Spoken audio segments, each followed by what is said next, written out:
এই যে হাজার হাজার মানুষের ভিড় দেখছো, এটা কিন্তু মোটেও দিনের বেলা নয়। তখন বাজে রাত ওই 1টা-1:30 মতো। তখনও প্রয়াগরাজের রাস্তায় হেঁটে চলেছে হাজার হাজার ভক্তরা শুধুমাত্র স্নান করার জন্য। যেখানে আমাদের প্রয়াগরাজ স্টেশনে দুপুর 1টা-1:30টার মধ্যে পৌঁছানোর কথা, সেখানে আমরা গিয়ে পৌঁছেছিলাম রাত ওই 11টা মতো। ওই যে রাস্তায় এবার ট্রেন পাল্টেছি, কারণ এতটাই ভিড় ছিল ট্রেনে যে ওই ট্রেনে আমরা আসতেই পারতাম। তো এমন একটা ট্রেনে উঠেছিলাম যেটাতে তো কোনো সিগন্যালই পাচ্ছিল না। এই করতে করতে আমরা রাত 11টার সময় প্রয়াগরাজ জংয়ে এসে পৌঁছাই। তারপর ওখান থেকে অটো করে চলে আসি প্রয়াগরাজে। তারপর ওখান থেকে একটা হোটেলে খাওয়া দাওয়া করে আমরা হাঁটা শুরু করেছিলাম। যদিও বা আমাদের খুব বেশি হাঁটতে হয়নি, কিছু দূর হাঁটার পরেই আমরা প্রয়াগরাজ সঙ্গমে এসে পৌঁছাই। আমরা একদম সঙ্গম দুয়ারের কাছাকাছি ছিলাম একটা টেন্ট হাউসে। আমরা যে এখানে আসবো এটা কখনোই ভাবতে পারিনি, তো এটা আমাদের ভাবনার বাইরে ছিল। রাতের কিছুটা সময় আমরা ওই টেন্টে কাটানোর পর ভোরবেলা বেরিয়ে গেছিলাম স্নান করার জন্য। শিবরাত্রির সময়টা আমাদের এই দিকটা বেশ ভালোই গরম পড়ে গেছিল, যেই কারণে না আমরা শীতের পোশাক সেরকম ভাবে নিয়ে যাইনি। ভেবেছিলাম যে হয়তো গরম থাকবে, কিন্তু ওখানে পৌঁছানোর পরেই দেখি এতটাই ঠান্ডা রাতের দিকে থাকে যে সে কি আর বোঝায়। রাত্রেবেলা কোনো রকম কাটিয়ে আমরা ভোর ভোর কিন্তু স্নান করতে বেরিয়ে গেছিলাম। আমরা একদম সঙ্গম দুয়ারে স্নান করেছিলাম, আর এখানে এসে দেখি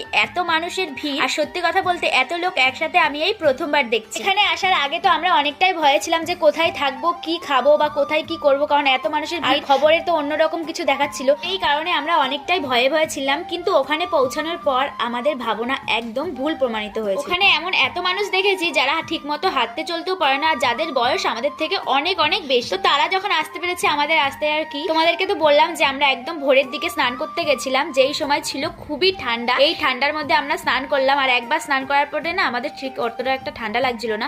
স্নান টান করে উঠে ওখানে চেঞ্জ করার জায়গা ছিল মহিলাদের জন্য আলাদা করে, তো ওখান থেকে আমরা চেঞ্জ করে নিয়েছিলাম।